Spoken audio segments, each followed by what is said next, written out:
paz do Senhor, meus irmãos. Eu quero louvar a Deus pela vida do nosso pastor Rony, e pela vida de cada obreiro da nossa congregação em Alto Castro, da classe Abraão.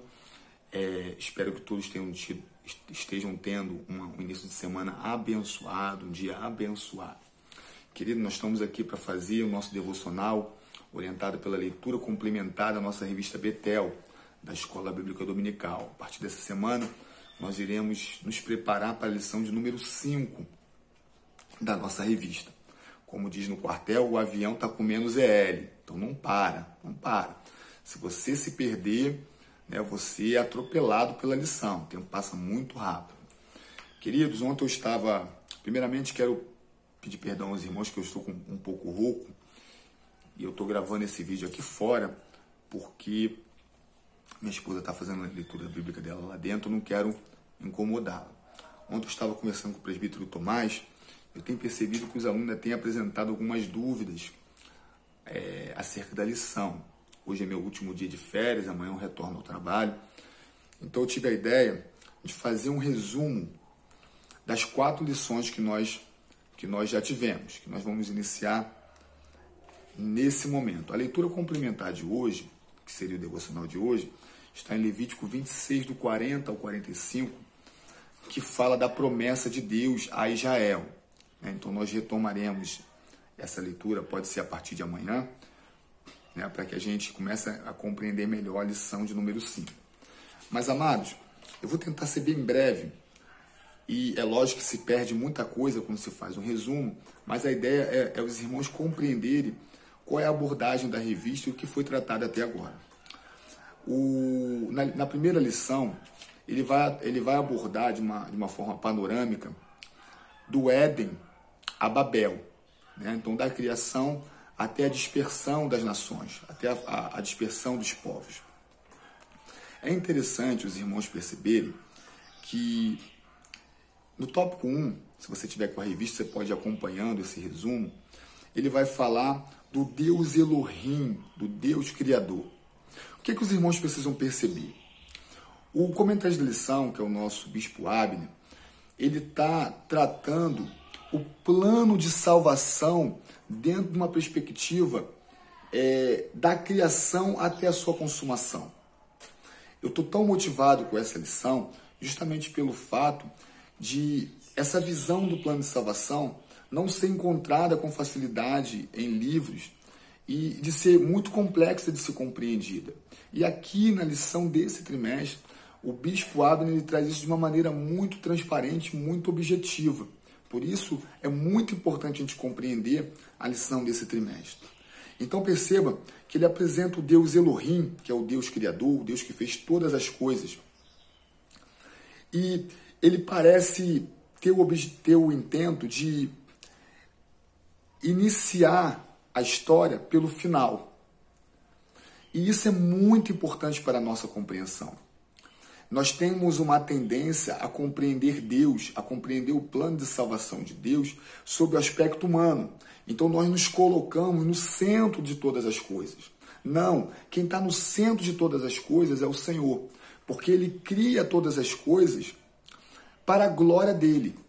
Então Deus cria todas as coisas para a manifestação da glória dEle.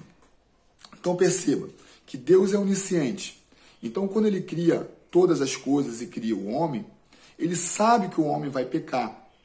Mas Ele não é apenas onisciente, Ele tem o governo de todas as coisas. Então Deus, Ele dirige a nação para que o plano inicial dele se cumpra na restauração de todas as coisas que nós vemos em Apocalipse. Então, Apocalipse, a Bíblia tem 66 livros. Na organização canônica, começa em Gênesis e termina em Apocalipse. Mas nós temos que ter a percepção de que, para Deus, Gênesis e Apocalipse não são 2 livros distantes. Eles estão tão próximos que nós não podemos imaginar. Porque quando Deus cria, Ele já tem a restauração em mente.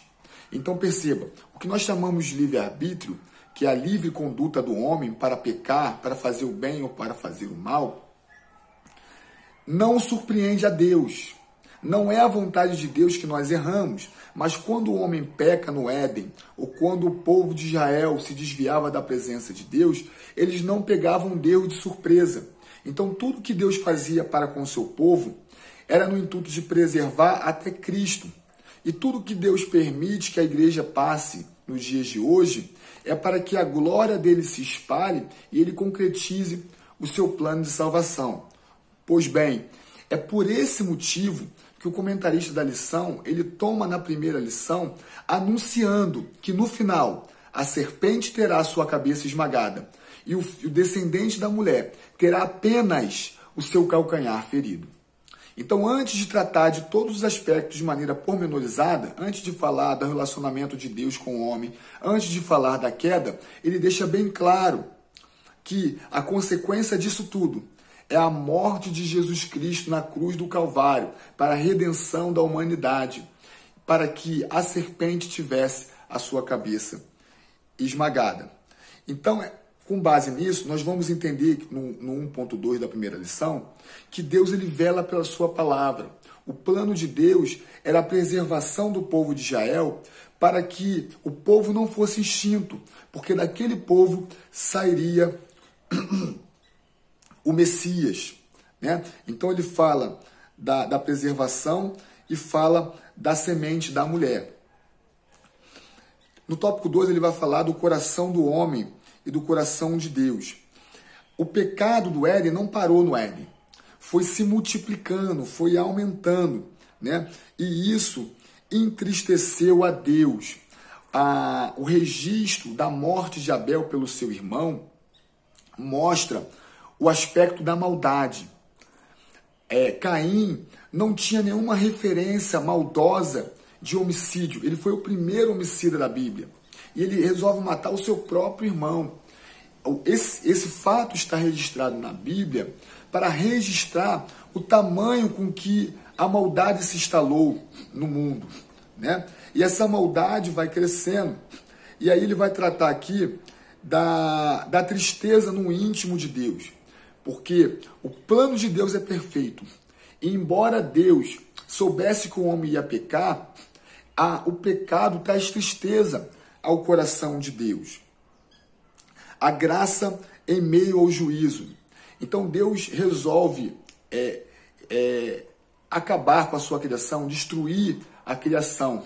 Mas a manifestação da graça de Deus é revelada preservando a vida de Noé. Por quê, irmãos? Porque Noé e a família de Noé é a prova de que o plano de Deus é perfeito. Porque ao mesmo passo que a maldade se instala, a maldade aumenta na humanidade, quando Deus olha para Noé, ele vê que Noé andava com ele, que Noé era um homem íntegro e que Noé conseguiu transferir para a sua família esse conceito de andar com Deus. E esse é o desejo do Senhor, que nós tenhamos um relacionamento íntimo com Ele e que possamos conduzir a nossa família nos caminhos do Senhor. Isso agrada a Deus. Então a manifestação de Deus sobre a família de Noé, preservando a sua família, para que através dessa família seja criada uma linhagem piedosa, ou preservada uma linhagem piedosa. Dos filhos de Adão, Adão tem Caim e Abel. Abel era piedoso e morre.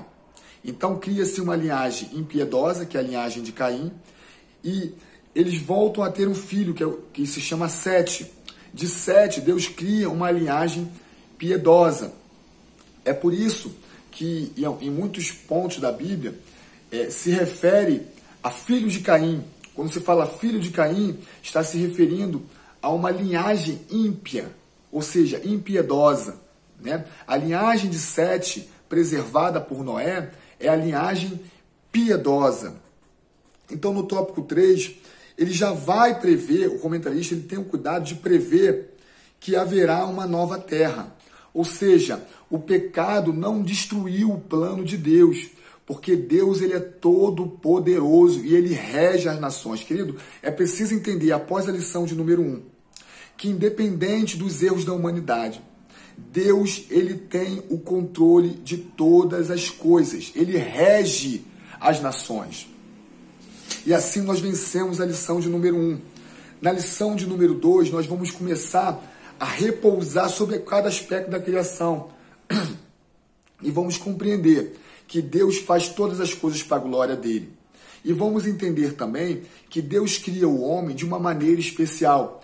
Então, quando nós olhamos para o céu, quando nós olhamos para as montanhas, a maneira que o sol nasce pela manhã, se põe à noite, a quantidade de estrelas que são incontáveis, né? A perfeição, a beleza da criação de Deus. E nós olhamos para o homem tão frágil, né? Mas Deus resolveu, pela sua soberana vontade, fazer o homem a sua imagem e a sua semelhança. E o que é isso, irmão Luan? Deus coloca atributos que era propriamente dele no homem, para que o homem fosse corregente da sua criação juntamente com ele.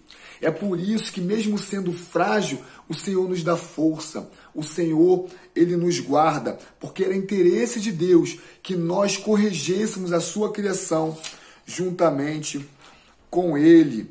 Então nós vamos ver como Deus cria um homem de uma maneira especial.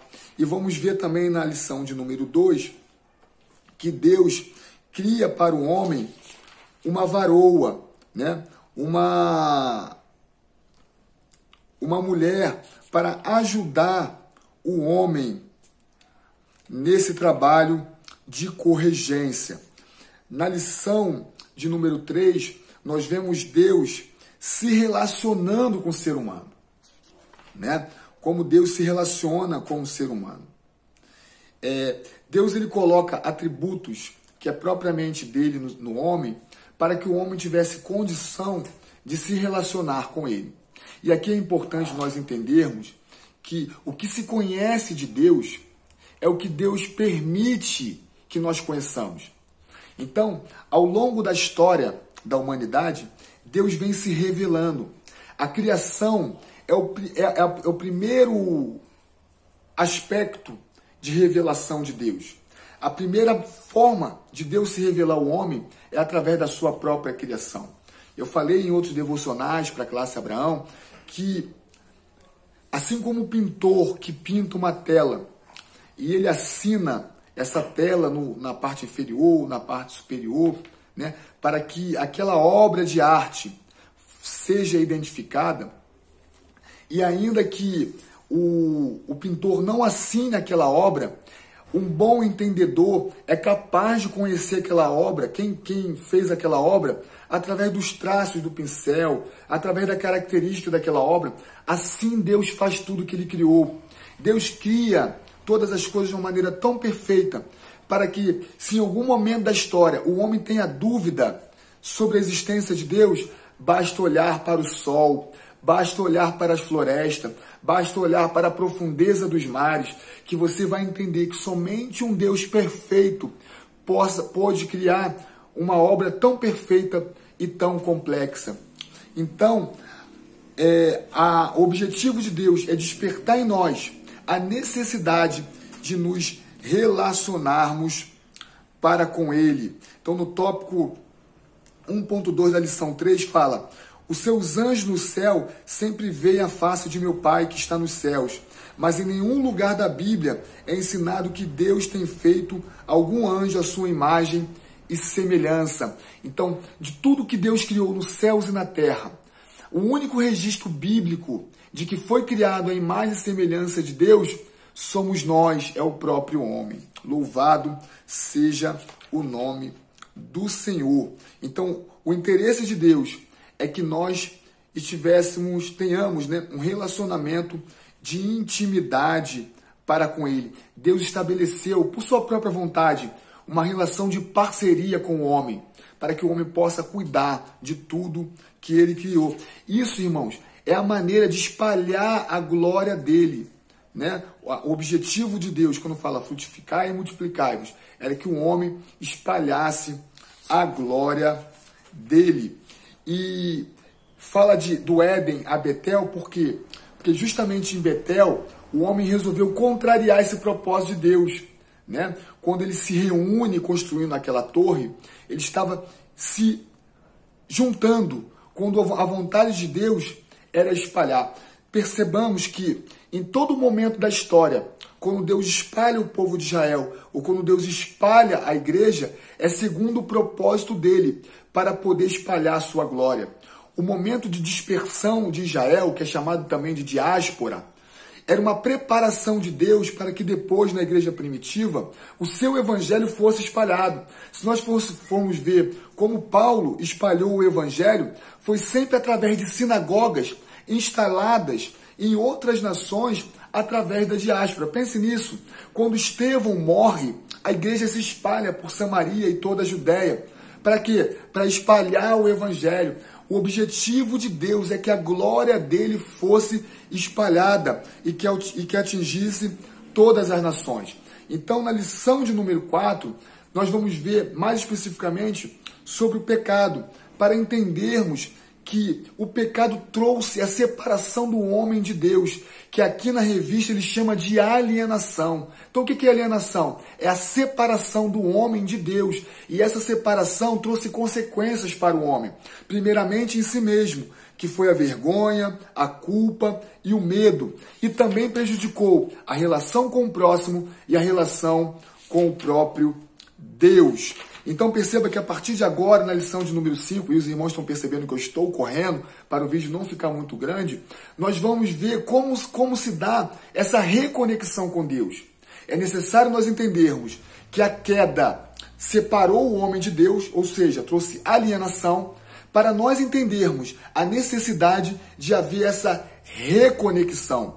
Então, nós vamos ver que essa reconexão foi alertada primeiramente ao povo de Israel, e esse é o devocional de Levítico 26, do 40 ao 45, para nós entendermos que essa reconexão se faz necessária a toda a igreja. Irmãos, eu corri demais para que o vídeo não ficasse muito grande. É claro que se perde elemento em cada lição quando se faz um resumo, mas nesse pequeno resumo você tem uma estrutura, você tem uma vértebra, onde se apoia cada lição. Então, se você ler a revista, você vai compreender o que o comentarista está dizendo em cada lição. Não perca essa oportunidade de estudar o plano de salvação de Deus em todos os seus aspectos ao longo da humanidade, porque é bênção para nossas vidas, fortalecimento para a nossa fé. É Gênesis, a segurança de viver pela fé nas promessas de Deus. Deus tem uma promessa para nossas vidas. E a promessa de Deus se cumprirá, porque Ele é fiel, Ele preserva pela sua palavra. Que Deus continue nos abençoando, nos dando a bênção, uma semana de bênção e de vitória, no nome de Jesus. Fique com Deus.